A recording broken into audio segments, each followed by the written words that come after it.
The story unfolding right now is not just about Iran, not just about Russia, and not just about a few missile strikes on scattered American facilities in the Middle East. It is about something far more dangerous: the collapse of the illusion that the United States still controls the tempo, the secrecy and the strategic advantage in a region where it has spent decades projecting power. Because if these intelligence reports are true, then what we are looking at is not a random escalation. It is not another isolated flare-up that can be brushed aside with tired Pentagon talking points. It is the emergence of a coordinated anti-American axis operating with precision, patience, and devastating effectiveness. According to the allegations laid out in this reporting, Russia has been providing Iran with highly specific targeting intelligence on American military positions across the Middle East. Not vague location estimates, not broad regional awareness. We are talking about precise operational data, satellite imagery, electronic signatures, activity patterns, even shift change timing. In other words, the kind of intelligence that turns a militia rocket guess into a calculated strike package, the kind of information that allows a drone or missile operator not just to hit a base, but to hit the right part of the base at the right time when it will do the most damage. And that changes everything. Because the public version of this story has been a lie of omission. The American people have been told that these attacks are part of a general threat environment, that this is the normal background noise of a dangerous region, that militias launch things, defenses respond, and the machine keeps moving. But if these strikes were enabled by Russian intelligence support, then this is not background noise. This is a state-enabled campaign targeting American personnel and American assets through a proxy partner with a level of sophistication that suggests not chaos, but design. That means every official statement that downplayed the precision of these attacks now looks less like reassurance and more like deliberate misdirection, and the implications are enormous. For years, the United States relied on a network of low-profile facilities, temporary forward operating sites, logistics hubs, radar stations, and support compounds to maintain regional reach while limiting visibility. The entire strategy depended on a basic assumption that some of these sites were hard enough to identify, obscure enough to protect, and mobile enough to avoid becoming easy targets. But if that cloak has been pierced, if Russia helped map the hidden architecture of American operations and handed that map to Iran, then the old operating model is broken. The hidden is no longer hidden. The temporary is no longer safe. And the quiet confidence of American military positioning has been replaced by a new and humiliating vulnerability. That is the first layer of this crisis. The second layer is even more infuriating because it reveals a breathtaking contradiction at the heart of American policy. While intelligence officials were allegedly tracking the emergence of this Russian-Iranian pipeline, the Trump administration moved to ease key sanctions on Rusal, the aluminum giant tied to Russian oligarch Oleg Deripaska. That decision did not happen in a vacuum. It did not occur in some morally neutral space where economics and national security can be separated with a clean line. It happened in the middle of a geopolitical struggle with Moscow, and it directly benefited a power structure inside Russia that has spent years undermining American interests around the world. So think about what that means. On one side, the United States is staring down allegations that Russia is helping Iranian forces or Iranian-linked groups strike American positions with precision. On the other side, Washington is simultaneously loosening the economic pressure on one of the major industrial pillars connected to Russian oligarchic power. That is not strategy. That is incoherence so severe it borders on self-sabotage. And this is where the broader pattern becomes impossible to ignore.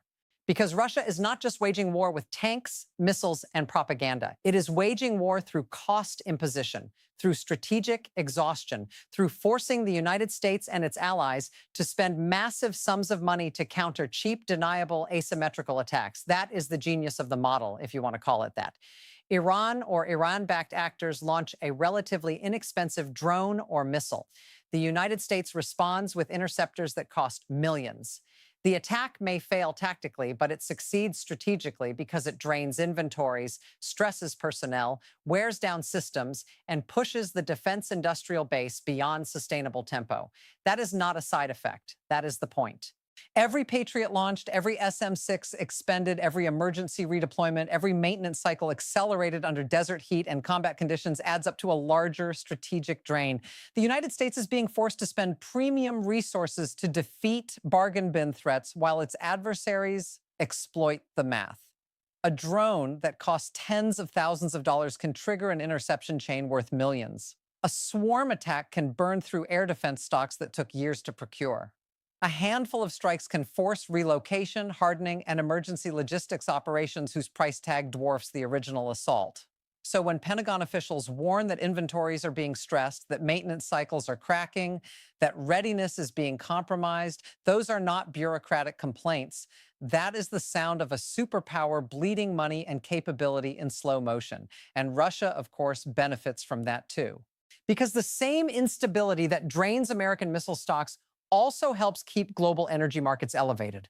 Conflict in the Gulf, attacks on shipping routes, fears about supply disruptions, and broader regional chaos all create a premium in oil and gas markets. Russia, even while discounted in certain channels, still profits massively from that higher price environment. So now you have a vicious cycle. The United States spends billions trying to contain the instability, while Russia earns billions from the instability. America empties its arsenals, Moscow fattens its coffers, Washington pays for defense, the Kremlin profits from fear. That is the trap. And it gets worse because none of this is happening in a vacuum of clear American leadership. In fact, one of the most disturbing elements of this entire picture is how much of the strategic confusion is being amplified by Donald Trump's own public posture. His rhetoric on war, on Russia, on Ukraine, on American obligations, and on international conflict more broadly is not just inconsistent, it is destabilizing. It creates uncertainty where adversaries benefit from uncertainty most. When Trump says he can solve wars in a day but offers no coherent mechanism, that is not strength. When he hints that Ukraine may need to cede territory while boasting about American power, that is not peace through strength. It is ambiguity that only serves the aggressor. When he drifts into rambling statements that blur personal ego, great power conflict, and campaign theater into one incoherent mess, allies are left wondering what exactly the policy would be, and adversaries are left calculating that delay might be their best friend. That kind of volatility becomes a strategic asset for Moscow. Because a Kremlin planner does not need Trump to openly side with Russia. He just needs Trump to create enough confusion that Western resolve weakens, aid debates stall, market uncertainty rises, and allied coordination frays. Every mixed signal is useful. Every contradictory statement is exploitable. Every performance of chaos at the top of American politics becomes another lever that hostile powers can pull. And then came one of the most humiliating signs of all, the Kremlin seizing narrative control itself. The reported phone call episode, in which Russian state media released details of a pivotal conversation before the United States had even publicly established the ground truth, illustrates something essential about the current geopolitical moment. Russia no longer merely reacts to American messaging. It preempts it. It defines the frame before Washington even decides what the frame is. That is not just a diplomatic embarrassment. It is evidence that the information battlefield, like the physical battlefield, is being contested with discipline on one side and confusion on the other. When Moscow speaks first and Washington scrambles second, the symbolism is brutal. It tells allies that America may no longer be steering the narrative. It tells markets that uncertainty is in charge, and it tells adversaries that disruption itself has become a source of leverage. That is why this entire crisis feels so much bigger than the sum of its parts. It is not just the allegations about targeting support. It is not just sanctions contradictions. It is not just missile depletion. It is not just energy market distortion. It is not just Trump's incoherence. It is the way all of these elements lock together into a single picture of strategic erosion. A picture in which the West arms its partners but funds its enemies. A picture in which it denounces aggression but rewards the infrastructure behind it. A picture in which it projects force abroad while its own readiness cracks under pressure. A picture in which leadership becomes spectacle while adversaries practice patience. And nowhere is that clearer than in the Gulf itself. What exactly is the objective here? That question keeps hanging over this conflict because no one in power seems able to answer it in a convincing way. In 1991, there was at least a defined mission. In 2003, however disastrous and dishonest the rationale proved to be, there was still an articulated theory of what the war was supposedly meant to achieve. But now, what is the endpoint? Restore deterrence? Against whom, in what form, and to what lasting effect? Prevent escalation? The region is already escalating. Protect shipping lanes? They are still under threat. Demonstrate strength? To whom? And for how long? A war or quasi-war without a theory of victory is not strategy. It is drift with explosives. That is what makes this moment so dangerous, because when the objective is unclear, every tactical success becomes strategically meaningless. You can intercept a missile and still lose ground. You can launch retaliatory strikes and still deepen the trap. You can posture as strong while quietly depleting the very systems that underpin real strength. You can look busy on television while becoming weaker in reality. And that seems to be exactly where the United States is drifting, into a resource-intensive, politically muddled, strategically undefined confrontation that benefits its adversaries more than it clarifies its own interests. Meanwhile, the burden on the people actually operating these systems keeps growing. Behind every polished Pentagon briefing is a workforce being ground down by tempo, heat, and exhaustion. Patriot crews working impossible hours, maintenance teams cannibalizing parts. Units shifted from other theaters, leaving holes elsewhere. Regional assets stretched thin. Procurement offices panicking because they know the industrial base cannot simply flip a switch and replenish years of inventory in a few months. This is what imperial overstretch looks like in modern form. Not one dramatic collapse, but 1,000 strain fractures appearing at once. And while America strains, Russia adapts. The sanctions regime that was supposed to cripple Moscow has instead exposed the West's own contradictions. Russia rerouted trade, found new buyers, exploited shadow networks, and turned energy disruption into strategic income. The result is that the Kremlin is not merely surviving pressure. It is weaponizing the profits generated by the disorder. The war machine keeps running. Production accelerates. Influence spreads through subsidized energy deals and transactional diplomacy. The state that was supposed to be isolated is instead leveraging the global system's weaknesses against the countries that built that system. That is the larger humiliation here. The West did not simply underestimate Russia's resilience. It underestimated its own vulnerability to contradiction. It believed sanctions alone could substitute for strategic discipline. It believed rhetoric could compensate for industrial weakness. It believed market panic could be managed without reshaping the underlying dependencies that created the panic. And now those assumptions are collapsing under the weight of events. So what are we left with? We are left with the possibility that Russia has helped Iran target Americans more effectively. We are left with the reality that American defenses are being drained by a war of attrition hidden inside a series of limited confrontations. We are left with a policy class that still speaks in fragments while the strategic environment moves as a system. We are left with a former president whose public interventions make allies nervous and enemies patient. We are left with a sanctions regime full of loopholes, an energy market distorted by fear, and a military posture increasingly shaped by reaction rather than initiative. That is not strength. That is exposure. And the most dangerous part is that exposure invites more pressure. Adversaries do not stop when they discover a weakness. They press harder. If the targeting pipeline is real, it will be expanded. If the interception math works in their favor, they will keep using it. If American politics remains chaotic, they will keep exploiting it. If energy instability makes money, they will keep milking it. Every contradiction that goes unresolved becomes an opening. Every opening becomes a future crisis.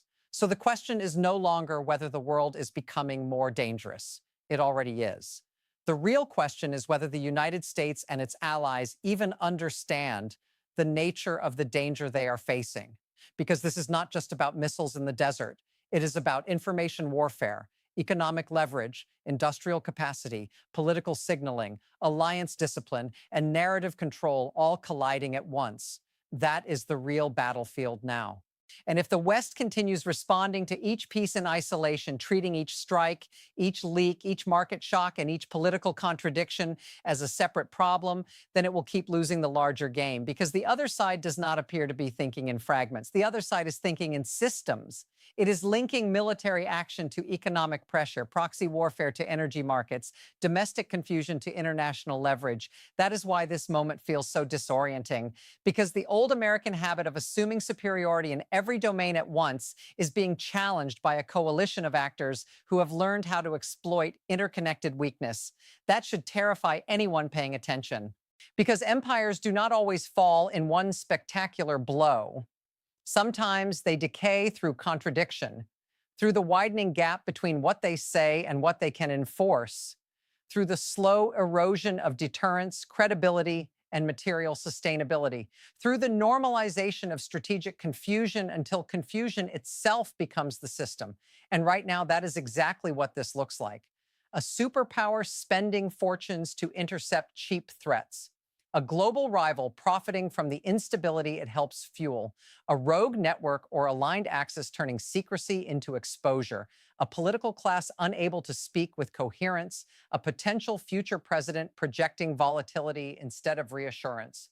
A public told partial truths while the deeper architecture of the crisis remains hidden behind classified walls and evasive sound bites. This is not a passing storm. This is a warning. A warning that the balance of power is shifting in ways Washington still seems reluctant to fully admit. A warning that the rules of conflict have changed from direct confrontation to compounded attrition.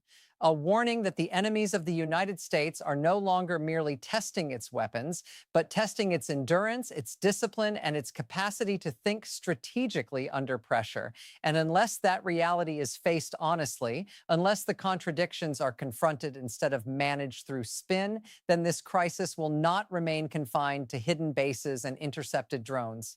It will spread outward into alliances, into markets, into domestic politics, into the very credibility of American power. That is what is really at stake here. Not just whether one strike landed, not just whether one report is confirmed, not just whether one politician sounded confused, but whether the United States is sleepwalking into a new era of conflict where its adversaries understand its vulnerabilities better than its leaders do. And if that is true, then the real bombshell is not what Russia gave Iran. It is what this entire episode reveals about us.